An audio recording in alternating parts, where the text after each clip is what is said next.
L'islam a rendu sacré plusieurs catégories de sang et de personnes. Premièrement, le musulman. Deuxièmement, un kafir qui vit sous l'autorité des musulmans. Ahlud dhimma. Troisièmement, celui avec qui on a un pacte de paix. C'est-à-dire, entre un pays musulman et un pays mécréant, il y a un pacte. Alors, les gens de ce pays-là sont leurs personnes, leur sang, leurs biens, ils sont sacrés. Le pacte aussi peut se passer d'une autre manière. Quand, par exemple, un musulman vit chez des koufars, et en vivant chez eux, il s'est engagé à ne pas leur faire du mal.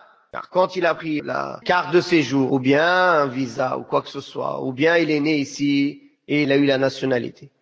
Dans tous ces cas-là, il s'est engagé à ne pas leur faire du mal et à respecter leur intégrité. Et le musulman est dans l'obligation de respecter ses engagements, sauf si on le contraint à s'engager sur des choses haram. S'il s'engage à tuer des gens, est-ce qu'il va le faire? Non. S'il s'engage à devenir mécréant, est-ce qu'il va le faire? Ou à délaisser sa religion, par exemple. Il ne va pas s'engager à des choses comme cela. Mais ce que l'islam accepte et appuie, il est obligé de le respecter. Donc ça, c'est le pacte. Celui avec qui on a un pacte. Que ce soit les gouverneurs musulmans. Quand un gouverneur musulman fait un pacte avec un autre gouverneur mécréant, tous les musulmans qui sont sous l'autorité de ce gouverneur musulman, ils sont obligés de respecter son pacte à lui. Ils se disent pas, ah, moi, c'est pas mon pacte, c'est lui qui a fait le pacte. Non. Ils sont dans l'obligation de le respecter. De même, l'imam Shafi'i, rahimahullah, ça c'est, on donne les cas extrêmes pour montrer comment le musulman il respecte sa parole. Même en temps de guerre.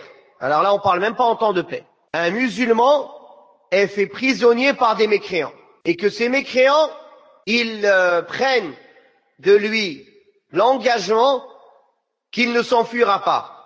L'imam Shafi'i, rahimahullah, dit, concernant le fait de s'enfuir vers les musulmans, il n'a pas à tenir son engagement. Il s'enfuit. Par contre, il n'a pas le droit de leur faire quelconque mal ou de les combattre ou de leur nuire. Il dit, je ne connais aucune divergence à ce sujet. C'est-à-dire, il y a consensus sur ce sujet. En temps de guerre, il est prisonnier chez eux. Il s'est engagé à pas s'enfuir, par exemple. Il s'enfuit vers les musulmans parce qu'il va pas se laisser. Par contre, il n'a pas le droit de leur nuire tant qu'il est encore prisonnier, tant qu'il n'a pas quitté leur territoire. Tant qu'il n'est pas retourné avec son armée et il dit, ouais, voilà, je suis avec mon armée, je vous déclare la guerre, comme avant. Regardez comment le musulman, il tient ses engagements. C'est pas la fin justifie les moyens. Donc, qu'allons-nous dire? Si ça, c'est quand il y a une guerre entre une armée musulmane et une armée mécréante, malgré qu'il soit prisonnier, il n'a pas le droit de faire cela. Alors, qu'allons-nous dire quand c'est pas ce cas-là?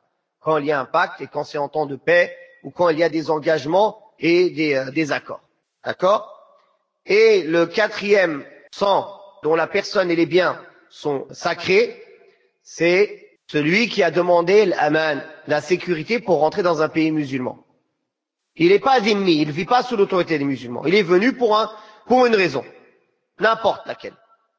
Il a demandé la sécurité. Si n'importe quel des musulmans s'engage à ce qu'il soit en sécurité, il est de l'obligation à tous les musulmans de le laisser en sécurité. واضح؟ وقل رب زدني علما